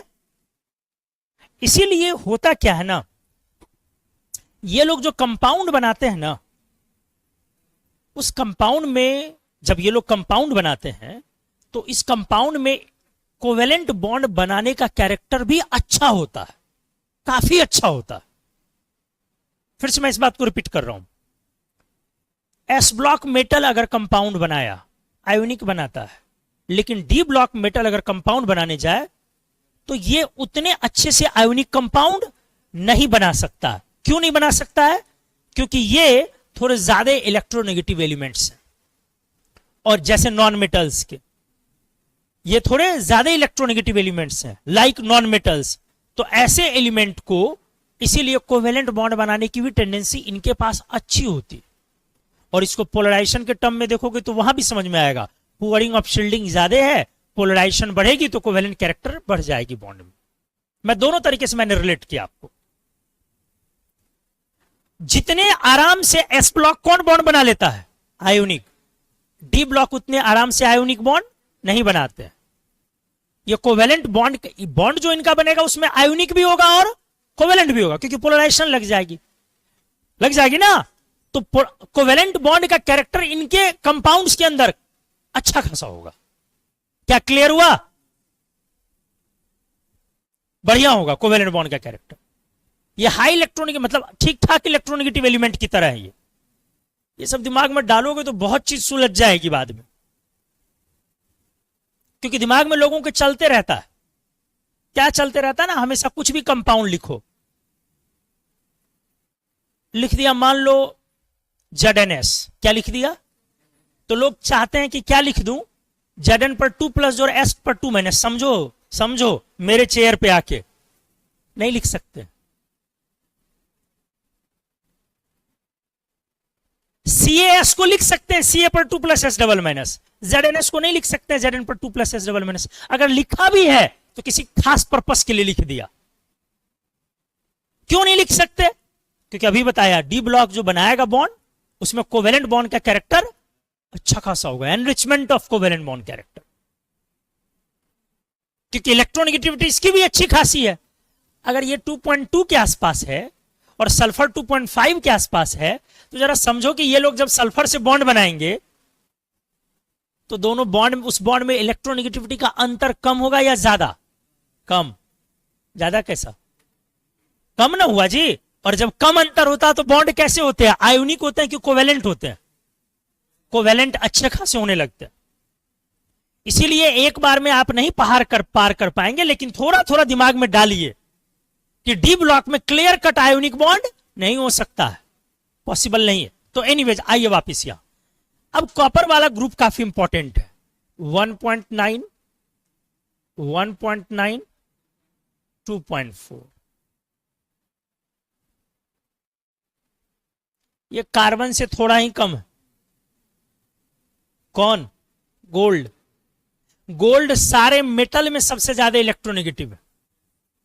गोल्ड सारे मेटल में सबसे ज्यादा इलेक्ट्रोनेगेटिव, और हाइड्रोजन से ज्यादा हो गया, क्लियर ज्यादा हो गया। तो अगर इसका हाइड्रोजन से कंपाउंड बन जाए, क्या बन जाए? गोल्ड और हाइड्रोजन का कंपाउंड बने, तो उसमें कौन माइनस ऑक्सीडेशन स्टेट लेगा और कौन प्लस लेगा? गोल्ड को माइनस लेना पड़ेगा और H को क्या मिलेगी? तो मेटल हाइड्राइड में हमेशा ऐसा हो जरूरी। लेकिन समस्या क्या है, ट्रांजिशन मेटल जब भी हाइड्रोजन से बनाते हैं ना कंपाउंड, तो वो नॉन स्टोइचोमेट्रिक बनाते हैं, इसीलिए वहां ऑक्सीडेशन स्टेट निकालने की नौबत नहीं आती। नॉन स्टोइचोमेट्रिक सुना होगा आप लोग, सुना होगा आप लोगों ने, जहां पर चार्ज बैलेंस नहीं होते हैं, एंटाइटीज रेशियो में प्रॉपर नहीं होते हैं। ठीक है, तो वहां पर ऑक्सीडेशन स्टेट निकालना डिफिकल्ट होता, वो नॉर्मल ऑक्सीडेशन स्टेट नहीं होता हुआ। मतलब है क्या कि गोल्ड के एटम के बीच में जो वाइड है, छोटा छोटा स्पेस है, उसमें भी एक्स्ट्रा हाइड्रोजन आके समा जाता। ठीक है, तो हो गया कि कोई एक चार्ज ज्यादा तो कोई एक चार्ज कम पड़ गया, कुछ इस तरीके की कहानी होती है। उसे आप क्या बोलते हो? नॉन स्टोइचोमेट्रिक। इसीलिए वहां पर वैसे कंपाउंड में ऑक्सीडेशन स्टेट हमसे पूछा नहीं जाता। लेकिन अगर बोल दिया कि एक हाइपोथेटिकल स्टोइचोमेट्रिक गोल्ड है और हाइड्रोजन का कॉम्बिनेशन है, तो हाइड्रोजन की ऑक्सीडेशन स्टेट क्या होगी? +1। और गोल्ड की ऑक्सीडेशन स्टेट क्या होगी? कितने लोग को समझ में आ गई ये बात? हाथ उठाइए। हाँ, लेकिन क्वेश्चन में लिखना क्या पड़ेगा? हमने एक हाइपोथेटिकल स्टोइचोमेट्रिक कंपाउंड ऐसा कंसीडर कर लिया। हालांकि नहीं भी लिखेगा तब भी आप ऐसा ही बनाएंगे, क्योंकि वो पूछी इसी मकसद से रहा। क्लियर हो गया अच्छे से? तो आप ये यहां पे लिखोगे दो चीजें, एक मोर इलेक्ट्रोनेगेटिव देन हाइड्रोजन, मोर इलेक्ट्रोनेगेटिव देन हाइड्रोजन। दूसरा पॉइंट क्या बोला मैंने? मोस्ट इलेक्ट्रोनेगेटिव एलिमेंट नहीं बोल देना रे, मेटल। बोलो क्लियर है? गोल्ड की बातें मैं कर रहा हूं, ध्यान से सुनो। किसकी बातें हो रही है? हमने बोला हाईएस्ट इलेक्ट्रोनेगेटिविटी है इसकी, हाईएस्ट इलेक्ट्रोनेगेटिविटी है इसकी अमॉन्ग्स्ट मेटल। देखो मैं वो चीजें पढ़ा रहा हूं जो लॉजिकली, जहां तक हमारा कंपटीशन कभी मेरे से पूछ सकता, मेरे से बात कर सकता। Highest electronegativity amongst all metals, सारे मेटल्स में सबसे ज्यादा कौन इलेक्ट्रोनेगेटिव है? गोल्ड। और एसपीडी की बात हो रही है, एफ की तो बात ही नहीं होती। अब आपसे मान लो एग्जाम में लिख दिया सारे मेटल में सबसे ज्यादा इलेक्ट्रोनेगेटिव गोल्ड है, मान लो क्वेश्चन लिख दिया, ठीक है, लिख दिया वो सारे मेटल में सबसे ज्यादा इलेक्ट्रोनेगेटिव गोल्ड है, पूछा क्यों है?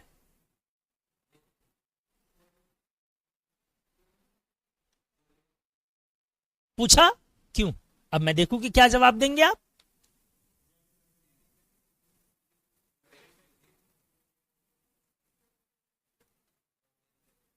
बोलो बोलो बोलो, सोचते जाओ।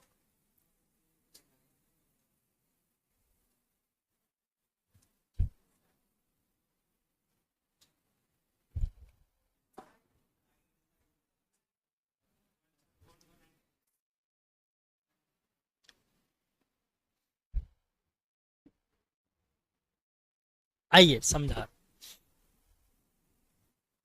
गोल्ड जब बॉन्ड बनाएगा सामने से, ठीक है, क्वेश्चन क्या है, सबसे ज्यादा इलेक्ट्रोनेगेटिव गोल्ड मेटल में, वाई। मुलिकैन साहब कहते हैं, ये आपके एनसीईआरटी में दी हुई है, कि electronegativity is the mean of ionisation potential and electron affinity. Mean, वो बताते हैं कि electronegativity is the mean of ionisation potential and electronegativity. इसका मतलब है कि इलेक्ट्रोनेगेटिविटी डायरेक्टली प्रोपोर्शनल है आयोनाइजेशन पोटेंशियल के और इलेक्ट्रॉन एफिनिटी के, दोनों के डायरेक्टली प्रोपोर्शनल है। अगर आपको याद हो तो गोल्ड पीरियोडिक टेबल में सबसे ज्यादा इलेक्ट्रॉन एफिनिटी वाला मेटल है, पढ़ाया था, वही मैं चेक करना चाहता था याद है कि नहीं। तो नहीं याद है, कोई दिक्कत नहीं है। हाईएस्ट इलेक्ट्रॉन एफिनिटी है इसकी एलिमेंट की या मेटल में, amongst all metals, amongst. Plus क्या आपको यह समझ में आ रहा है कि इसकी आयोनाइजेशन एनर्जी भी बहुत ज्यादा होगी, लार्ज आयोनाइजेशन एनर्जी। क्या यह समझ में आ रहा है, क्योंकि 4f14 और 5d10 दोनों है ना जी, तो इसकी आयोनाइजेशन एनर्जी भी क्या है, 3d10। क्यों बोला था बे, किसी दिन अदरक की तरह डाल के कूट देंगे अच्छे से, आगे आगे पाठ पीछे पीछे सपाट। हाँ, गलती से निकल गया, क्या है गलती से निकल गया, ये कौन हिंदी है, गलती से निकल गया।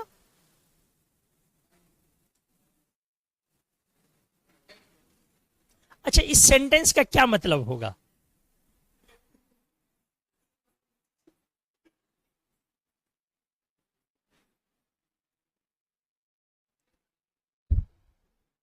ये सेंटेंस लगता है इस जगह पे इस्तेमाल होना चाहिए क्या, कि 3d10 क्यों इस्तेमाल, 3d10 बोल दिया। ये साइंस का शब्द है, गलती से निकल गया, साइंस में से बोलेगा लोग। अरे तुम्हारे, आपने, आपके मुंह से आवाज आई, कोई साउंड निकली, बाहर आ रही है, तो ये कोई ऑब्जेक्ट थोड़ी है भाई, कोई ऑब्जेक्ट है, डब्बे से बिस्किट बाहर गिर गया है, अंग्रेजी बोल नहीं पाते हो, हिंदी बोल सकते नहीं हो, तो किस भाषा में काम चलाओगे बे आगे, किसमें, इंग्लिश। अच्छा भोजपुरी, भोजपुरी तो और मुश्किल है। एक गर्दन का कितना नाम अंग्रेजी में नेक बोलते हैं, गौर, गर्दन, गट्टा, टेटवा, नरेटी, 5। अरे भोजपुरी में है ना जी, 5 टर्म्स है, गर, गर्दन, नहीं, गर, गर्दन, गट्टा एंड टेटवा, नरेटी। डिपेंड करता आप पकड़े किधर से पीछे से पकड़े हैं तो गौर पकड़ लिए, साइड से गट्टा, आगे से टेटवा, यहां दबाए नरेटी, हर जगह का अलग अलग नाम है। चलिए आइए, तो गोल्ड के, ध्यान से देखो, गोल्ड की इलेक्ट्रॉन एफिनिटी क्या है, हाईएस्ट, और आयोनाइजेशन एनर्जी हाईएस्ट नहीं है मेटल में, इसमें कोई दो राय नहीं है, गोल्ड के बगल में ही मर्क्यूरी है, उसी की हाईएस्ट है, लेकिन गोल्ड की भी बहुत ज्यादा। इस वजह से दोनों फैक्टर जब कंबाइन कर गया तो ये गोल्ड को क्या बना दिया, बहुत ज्यादा इलेक्ट्रोनेगेटिव। तो अगर इस तरह से अगर एक क्या बन जाए, सो हाइपोथेटिकल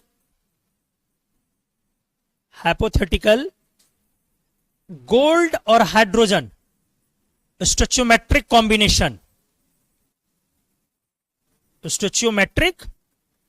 कॉम्बिनेशन could have क्या, -1 ऑक्सीडेशन स्टेट ऑफ किसका, गोल्ड, रेदर देन हाइड्रोजन।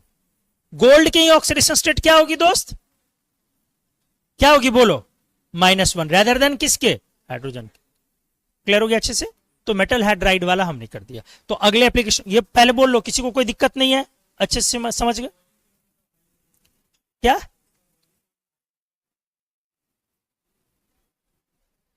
इतना आसान नहीं है, ऐसे नहीं बोलते हैं। बॉइलिंग पॉइंट किसका, गोल्ड का। अच्छा, बॉइलिंग पॉइंट गोल्ड मेटल का कहना चाह रहे हैं। क्यों highest? Boiling point electron affinity पे डिपेंड करता है क्या? देखिए इसको आराम से सुनिए, अब इनका सुनिए। हाँ सुनिए डॉक्टर साहब, बताइए। नहीं आराम से बोलो, कोई दिक्कत नहीं, तुम्हारा कंफ्यूजन मैं दूर करता हूं। इनका कहना है कि सर अब गोल्ड का बॉइलिंग पॉइंट भी हाईएस्ट होगा, मतलब बहुत ज्यादा होगी। उसका कारण क्या दे रहे हैं, इलेक्ट्रोनेगेटिविटी बहुत ज्यादा है। तो इलेक्ट्रोनेगेटिविटी से क्या है, कॉम्पैक्टनेस का मतलब कनेक्शन। इलेक्ट्रोनेगेटिविटी कब परिभाषित करते हैं, जब एक ही एलिमेंट हो कि दो एलिमेंट का कॉम्बिनेशन हो। तो क्या जब आप गोल्ड मेटल बोल रहे हैं उसमें कोई और भी कॉम्बिनेशन है क्या? आपने बोला गोल्ड का बॉइलिंग पॉइंट, तो हाइड्राइड लोगे तब ना। तो हाइड्राइड तो हाइपोथेटिकल लिया है, तो हाइपोथेटिकल कंपाउंड का बॉइलिंग पॉइंट पे क्यों जा रहा है भाई? ठीक है, चलिए आइए। तो ये था फैक्टर्स अफेक्टिंग इलेक्ट्रोनेगेटिविटी। क्लियर हो गया? साइज, जेड इफेक्टिव, और बोलो oxidation number, penetration effect, S character था ना, पोरिंग अप शील्डिंग। ये सारे हमारे फैक्टर्स हैं जो इलेक्ट्रोनेगेटिविटी को प्रभावित करते हैं। Next, assigning oxidation state. अब आपको ये बातें समझ में आ रही होंगी। असाइनिंग ऑक्सीडेशन स्टेट,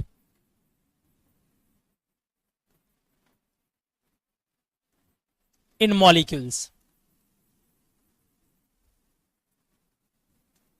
क्या बोला हमने, लॉजिक क्या होना चाहिए कि अगर एक कॉम्बिनेशन है ए बी, तो एक की है नेगेटिव ऑक्सीडेशन स्टेट और दूसरे की है पॉजिटिव ऑक्सीडेशन स्टेट, तो होनी क्या चाहिए, एक्सपेक्टेड क्या है,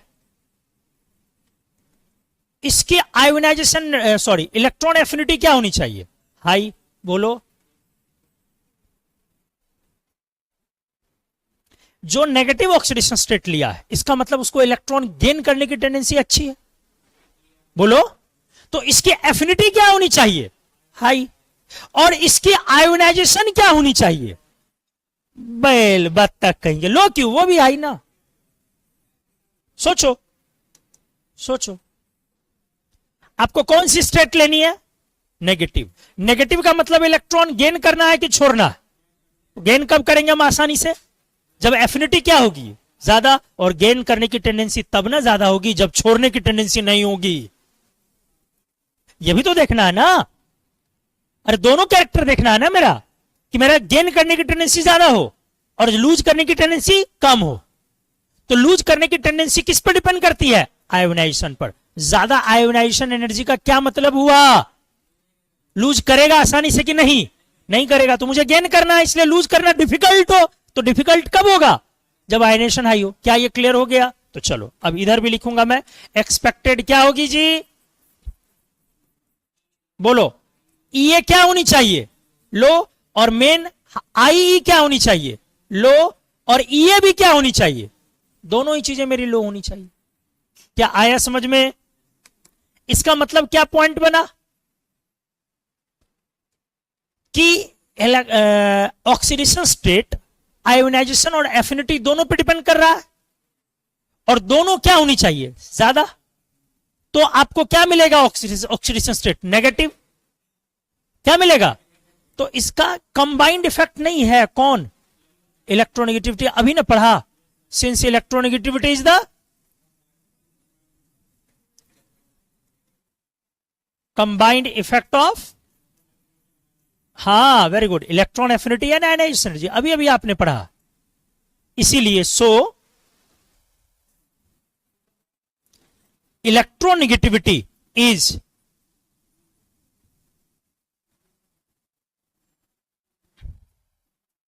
precisely more acceptable as the function of oxidation state rather than, या rather of किसके जी, इलेक्ट्रोनेगेटिविटी ना, नहीं सॉरी, हाँ ठीक है, ionisation energy and electron affinity. क्या लिखा, इलेक्ट्रोनेगेटिविटी ज्यादा एक्सेप्टेबल है अगर सटीक तौर पे देखोगे तो, किस चीज के लिए, ऑक्सीडेशन स्टेट के फंक्शन के रूप में, रेदर देन किसके, इलेक्ट्रॉन एफिनिटी और आयोनाइजेशन एनर्जी के। ज्यादा एक्सेप्ट हमने किसको किया, अभी आपने पढ़ा E N equals to I P plus E A by 2, किसके हिसाब से किसने बोला, ये महागुरु किसने, मुलिकैन ने, ठीक है, मुलिकैन ने बोला है कि आई ई और ई ए का क्या है, मीन है। तो आ जाइए, इस तरह से क्या क्या मामला बना, मामला ये बना कि ए बी में इलेक्ट्रोनेगेटिविटी ए की ज्यादा है किससे, बी से, तो अपन ए की ऑक्सीडेशन स्टेट क्या लेंगे, नेगेटिव, और बी की ऑक्सीडेशन स्टेट क्या लेंगे, बोलो कोई दिक्कत। सर एग्जाम्पल्स कुछ अच्छे अब किए जा सकते हैं, देख लो, मैंने इलेक्ट्रोनेगेटिविटी पहले लिखाया भी है। अगर मैंने लिया एग्जाम्पल SiH4, बोलिए H कितनी होगी और Si कितनी होगी। आज खूब सोए हो, आए हो तब से सोए हुए ही हो, अच्छा कोई नहीं कोई नहीं, कभी कभी होता है। फ्लोरीन 4 याद करो मैंने कराया था, ऑक्सीजन 3.5, नाइट्रोजन और क्लोरीन 3.0, थोड़ी ज्यादा किसकी है, क्लोरीन। नीट में आया था इस बार, नीट में इस बार क्वेश्चन था, एन और सीएल में सब पढ़ते हैं इक्वल है, मैं शुरू से पढ़ाता हूं, सीएल की ज्यादा है और लगभग बराबर। बीआर की 2.8, आई की 2.6, कार्बन सल्फर 2.5। फिर मैंने बोला किसकी एक ज्यादा है, सल्फर, जेड इफेक्टिव जिसकी ज्यादा हो। इसके बाद फास्फोरस 2.1 से 2.3 के बीच लेते हो, डिपेंड्स ऑन सिचुएशन। उसके बाद हाइड्रोजन था ना सीधा 2.1, और इससे यही 9 एलिमेंट थे जो क्या है ज्यादा इलेक्ट्रोनेगेटिव, 9 ही है ना जी, 2 3 4 5 6 7 8 9, बाकी सब कम है। कम में boron 2.0, silicon 1.8, amphoteric metals very good 1.6 to 1.8, करवाया ना, अब तो वैल्यू याद होनी चाहिए। इसके बाद लिथियम किया था और मैग्नीशियम 1.2, कैल्शियम, ओ सॉरी, लिथियम और कैल्शियम 1.0, नहीं जी, मैग्नीशियम 1.2, सोडियम 0.9, पोटेशियम 0.8। मैंने बोला था कि ये वैल्यू कम से कम आपको याद रहनी चाहिए, इसको एकदम याद रखें, ये हमेशा इस्तेमाल होगा। और ये याद तो बिल्कुल रखना है, 9 एलिमेंट कौन कौन है जो हाइड्रोजन से ज्यादा इलेक्ट्रोनेगेटिव है, बिना देखे बोलिए, ग्रुप वाइज दिमाग में चलाओ, पीटी याद रहे। फ्लोरीन, बगल में oxygen, nitrogen, chlorine, sulphur, phosphorus, carbon, यही सब ना, ठीक। तो इसमें कौन ज्यादा इलेक्ट्रोनेगेटिव है, उस 9 में सिलिकॉन नहीं है, हाइड्रोजन, तो H कितनी लोगे, -1, Si कितनी लोगे, +4। क्या क्लियर हो गया, बोलो। अगला एग्जांपल, अगर मैं लेता हूं PH3, कौन ज्यादा इलेक्ट्रोनेगेटिव है, P, तो इसीलिए H क्या लोगे, -1, तो P क्या हो जाएगी, सॉरी +1, गुड, और ये क्या हो जाएगी, -3। अगर मैंने एग्जांपल ले लिया B2H6, कौन ज्यादा इलेक्ट्रोनेगेटिव है, H या B, H, 9 एलिमेंट, तो H -1, तो B +3, अरे -6 तो +6/2, क्लियर हो गया। चलो अगर मैं एग्जांपल लेता हूं ASH3, बोलो H क्या हो जाएगी, H क्या हो जाएगी, -1, AS क्या होगी, +3, कोई दिक्कत, चलो अगर मैंने ले लिया BI, चलो BiH3 अभी छोड़ रहा हूं, AlH3, H क्या होगी -1 और Al क्या होगी +3, H2S, H क्या होगी +1, क्योंकि इस बार सल्फर ज्यादा इलेक्ट्रोनेगेटिव है H से, और सल्फर क्या हो जाएगी -2। कोई दिक्कत है किसी को, कोई प्रॉब्लम? चलो ठीक है, तो असाइनिंग ऑक्सीडेशन स्टेट आप ये समझते हैं। और एक दो एग्जांपल,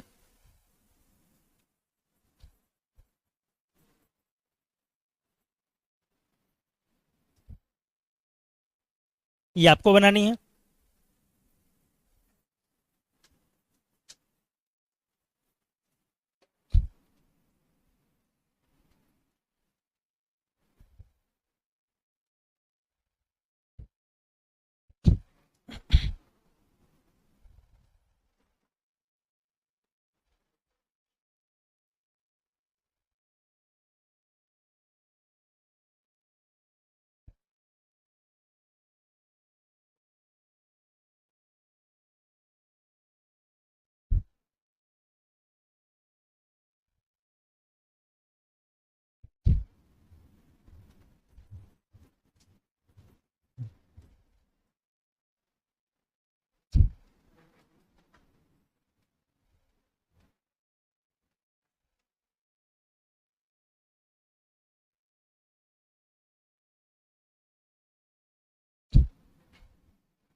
समझ गए?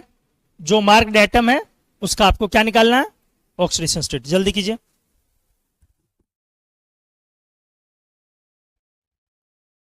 हुआ?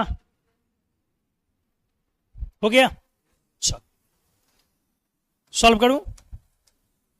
Mg3b2, बोरॉन ज्यादा इलेक्ट्रोनेगेटिव है मैग्नीशियम से, बोलो, इसीलिए B की कितनी हो जाएगी -3,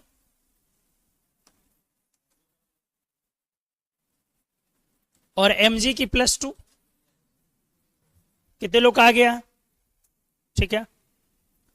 LiAlH4 सबसे ज्यादा इलेक्ट्रोनेगेटिव है H, इसलिए H क्या हो गई -1, Li +1 और Al +3, कितने लोग आ गया? गुड। SiC ज्यादा इलेक्ट्रोनेगेटिव कौन है? कार्बन ना, सिलिकॉन से। C ग्रेटर देन S है, इसलिए C की कितनी -4 और Si की +4, कितने लोग आ गए? Very good. SCN कौन ज्यादा इलेक्ट्रोनेगेटिव है? N, स्कैंडियम से, तो स्कैंडियम +3 फिक्स होती है, इसलिए नाइट्रोजन कितनी हो जाएगी? कितने लोग का आ गया? गुड। ASH3 कौन ज्यादा इलेक्ट्रोनेगेटिव है? आर्सेनिक। किससे? सॉरी, हाइड्रोजन ना, किससे? आर्सेनिक से, इसलिए क्या हो जाएगा H -1, तो AS कितने लोग का आ गया? गुड। HCN देखो एक से ज्यादा है, इसलिए आपको स्ट्रक्चर बनाना पड़ेगा, यही होगा ना, गौर से। अब ज्यादा इलेक्ट्रोनेगेटिव कौन है? नाइट्रोजन है, इसलिए -3 हुआ, क्योंकि 3 बॉन्ड है। हाइड्रोजन कम इलेक्ट्रोनेगेटिव है, सॉरी कम इलेक्ट्रोनेगेटिव है, इसलिए क्या हो जाएगी +1। कार्बन एक लिया और 3 छोड़ा, कार्बन एक लिया और 3 छोड़ा, +2, कितने लोग आया था कार्बन +2? Very good. क्या आया समझ में, बोलो? BiH3 कौन ज्यादा इलेक्ट्रोनेगेटिव है?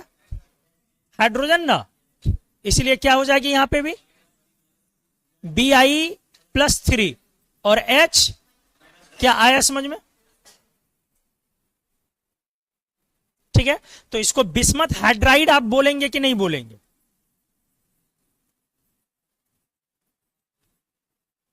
बोलेंगे कि नहीं बोलेंगे?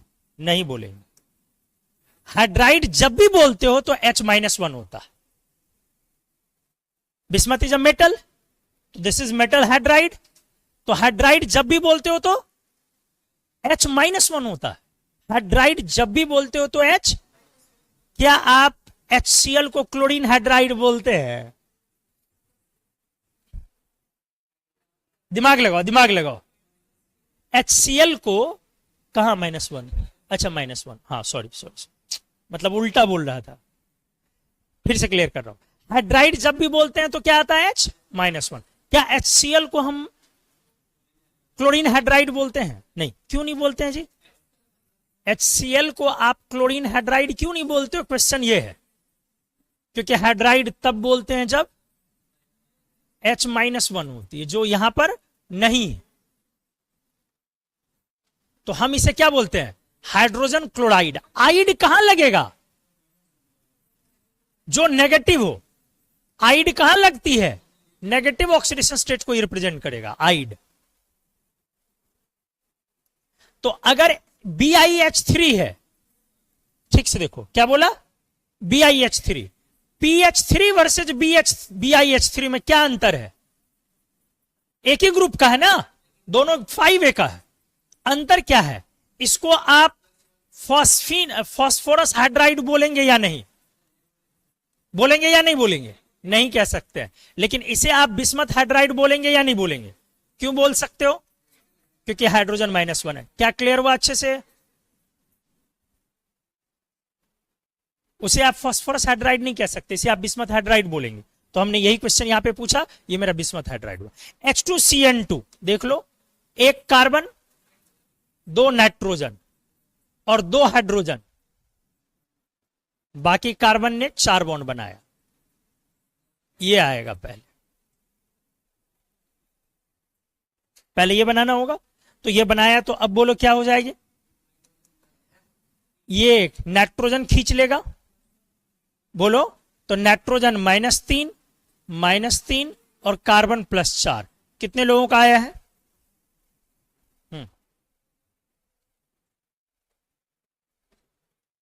बोलो, क्लियर हो गया अच्छे से? कार्बन +4, क्योंकि ये दोनों तरफ छोड़ रहा है।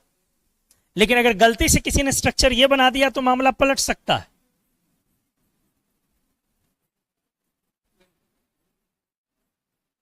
अगर किसी ने ये बना दिया तो अब क्या हो जाएगा जी? इसका कार्बन 2 लिया, 2 छोड़ा, तो इसका ऑक्सीडेशन स्टेट 0 हो जाएगा, और ये -1 हो जाएगा, और ये -1 हो जाएगा। क्या आया समझ में? अगर किसी ने ऐसा स्ट्रक्चर बना दिया, क्या? हाँ, अगर किसी ने बना दिया, ये गलत स्ट्रक्चर है, तो अगर किसी ने ये बना दिया तो इस केस में क्या हो जाएगा? कार्बन की 0 हो जाएगी, 2 छोड़ा 2 लिया, और नाइट्रोजन की -1 हो जाएगी। बोलो, कोई दिक्कत है?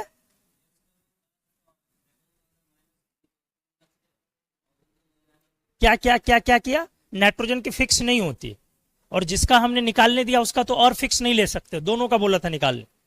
तो ऐसे केस में क्या करना है? स्ट्रक्चर बनानी है और तब काम करनी है। NaBH4, बोलो क्या किया? हाइड्रोजन सबसे ज्यादा इलेक्ट्रोनेगेटिव है, इसीलिए H क्या हो गई? -1, B कितनी हो गई? +3, और Na कितनी? कितने लोग का आ गया? वेरी गुड, आ जाइए। अब एक कौन बच रहा? I नंबर, H2S2, क्या नाम है इसका? बहुत इंपॉर्टेंट है, थायोसल्फ्यूरिक एसिड। ध्यान से सुनेंगे, बहुत इंपॉर्टेंट है, बहुत। सल्फ्यूरिक में क्या करें? सल्फ्यूरिक एसिड में क्या करें? एक O हटाएं और एक S जोड़े। एल्कोहल में क्या करते हो? O हटा के S जोड़ा, SH, thio alcohol, thiol. Cyanate is OCN-, अरे साइनेट इज OCN-। थायो कैसे बनाते हैं दोस्त? O हटाया, S लगाया, SCN माइनस इज थायोसाइनेट। ध्यान से, तो सल्फ्यूरिक से O हटाया, S जोड़ा, सल्फ्यूरिक इज H2SO4। बोलो बोलो। अब O हटाया और S जोड़ा तो S 2 हो गई और O 3 बची, इसलिए इसका नाम क्या बन गया? गौर से, बहुत बढ़िया एग्जांपल है सीखने के लिए। अब स्ट्रक्चर बना लो। S पर कितने OH? 2 OH। ड्रॉपर है आप लोग। तुम लोग भी सोचते हो सर को जब जब लेने का मन करता है ना ये लाइन बोल देते हैं, ड्रॉपर हो तुम लोग, तो तुम लोग को सब आता होगा। तो S पर कितने OH? 2 OH। अब O कितना बचा? 2। क्या लगाएंगे दोस्त? Double bond O, double bond. सही है, ये तो सबको पता है। अब पॉइंट क्या है, मुझे एक O हटानी है। कौन वाली O हटेगी? H वाली या ऊपर नीचे वाली? ये वाली डबल बॉन्ड वाली या सिंगल बॉन्ड वाली? क्यों सर सिंगल वाली क्यों नहीं? क्योंकि अभी भी हाइड्रोजन 2 है, अभी भी हाइड्रोजन। तो जब तक हाइड्रोजन है तब तक तो OH है, इसीलिए जो हटेगी या तो ऊपर वाली या नीचे वाली, तो एक को हमने हटा दिया और वहीं पे हमने क्या लगा दिया? S, ये लो लगा दिया। क्या आया समझ में? और नीचे एक डबल बॉन्ड हो। तो थायोसल्फ्यूरिक का स्ट्रक्चर इज दिस।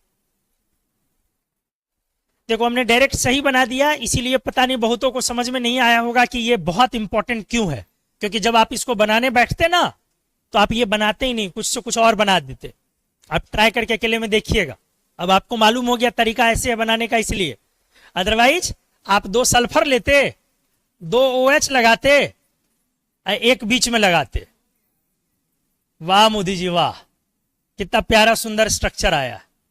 और डायरेक्ट निकल भी जाता आपको +2 और डायरेक्ट जोड़ के भी निकालोगे तो +2 ही आएगा। अरे वाह सर गजब, यही आएगा ही आपको। तो एक्चुअली ये स्ट्रक्चर ही गलत है, ऑक्सीडेशन स्टेट सही निकला क्या निकला उससे मतलब नहीं है, स्ट्रक्चर ऐसा नहीं होता, उसका वैसा होता। और उसके पीछे का लॉजिक भी हमने आपको थायो वर्ड से क्लियर कर दिया। अब आ जाओ, अगर मैं बोलूं कि इस सल्फर का ऑक्सीडेशन स्टेट कितना है तो आपको 0 लगेगा, क्योंकि दोनों सेम एटम है। लेकिन यही बात तो अभी समझाया, यहां पे 2 लोन पेयर है, इसलिए ये sp3 हाइब्रिडाइजेशन है। और इसकी हाइब्रिडाइजेशन क्या है? Sorry sp2।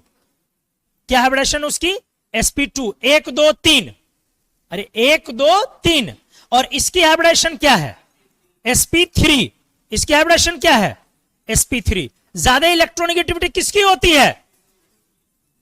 sp2 की इलेक्ट्रोनेगेटिविटी ज्यादा होती है किससे? sp3 से होती है जी, sp2 की ज्यादा इलेक्ट्रोनेगेटिविटी sp3 से। इसीलिए फाइनली क्या हो जाएगी?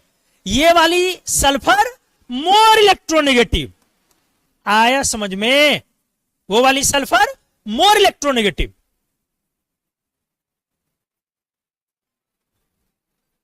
तो मोर इलेक्ट्रोनेगेटिव हुआ तो उसका ऑक्सीडेशन स्टेट कितना हो गया? -2। अब ये वाले में सब जगह छोड़ रहा है तो इसकी ऑक्सीडेशन स्टेट कितनी हो गई? 2 ऊपर छोड़ा, 2 नीचे, 4 5 और 6 +6। क्या आया समझ में अच्छे से? क्लियर हुआ? तो H2SO3 में क्या क्या स्टेट है? -2 और +4 +6। H2SO3 में 2 ऑक्सीडेशन स्टेट आ गया। क्या क्या? -2 और +6। और इसी को अगर आप जोड़ोगे तो एवरेज क्या आ जाएगी? +2। क्लियर हो गया अच्छे से? बोलो। तो अब छोड़ देता हूं आज यहीं पे, अगली क्लास में हम लोग बाकी हिस्सा करेंगे। क्या ये क्लियर हो गया अच्छे से? तो अगली क्लास में हम लोग अब यहां से डिस्कस करेंगे इसके आगे के पार्ट को। इलेक्ट्रोनेगेटिविटी में अभी और थोड़ी सी कुछ चीजें मैं डिस्कस करूंगा जो आपके एनसीईआरटी में है, लेकिन आगे हम सुलझेंगे कि उलझेंगे उसको देखना। बहुत सारी ऐसी छोटी छोटी चीजें हैं, बॉन्ड पोलैरिटी है, तो उसको अगली क्लास में हम लोग निपटाएंगे। ठीक है, थैंक यू।